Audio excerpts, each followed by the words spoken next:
இந்திய மொழியிலேயே வந்து பைக் அப்படி வீலிங் ஃப்ரண்ட் வீல் பைக் வேலைலாம் தூக்கிட்டு அந்த சம்மர் சால்ட் அடிச்சு பைக்கில் உட்காருது யாருமே பண்ணல. அவர் தான் ஃபஸ்ட்டு பண்ணார்.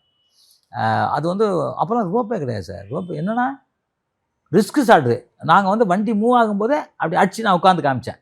சம்மர் சால்ட் அடிச்ச உடனே அவர் கேட்டார், மாஸ்டர் ரோட்டில் எதுவுமே இல்லையே அப்படின்னாரு. ஆமாம் சார் நல்லா இருக்கும் சார் அப்படின்னேன். ஓகே பண்ணுறேன்னாரு. பண்ணார். அது வந்து ஹைலைட் ஷாட் என்ன, அந்த 2 பேர் பின்னாடி வருவாங்க. சம்மர் சால்ட்டும் பின்னாடி சுட்டு வந்து உட்காரணும் வண்டியில். ஆமாம், உட்காந்துட்டாரு. எங்களுக்கு உயிரே ஒரே ஷாட் ஓகே பண்ணார். அந்த வண்டி அப்படிங்கிறதுக்குள்ள நாங்கள் போய் ஓடி போய் பிடிச்சிட்டோம். அந்தாலும் கிரேட் ஷாட் அவர் பண்ணார்.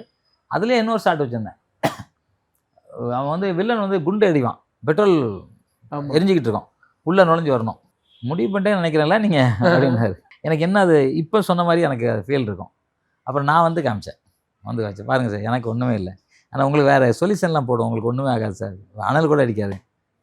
சரி நீங்கள் வந்துட்டீங்க நானும் வரேன் அப்படின்னு சொன்னார். ஆனால் அந்த ஷாட்டுக்கு ஸ்டார்ட்டில் அடிச்சாம பாருங்க கிளாப்ஸ்.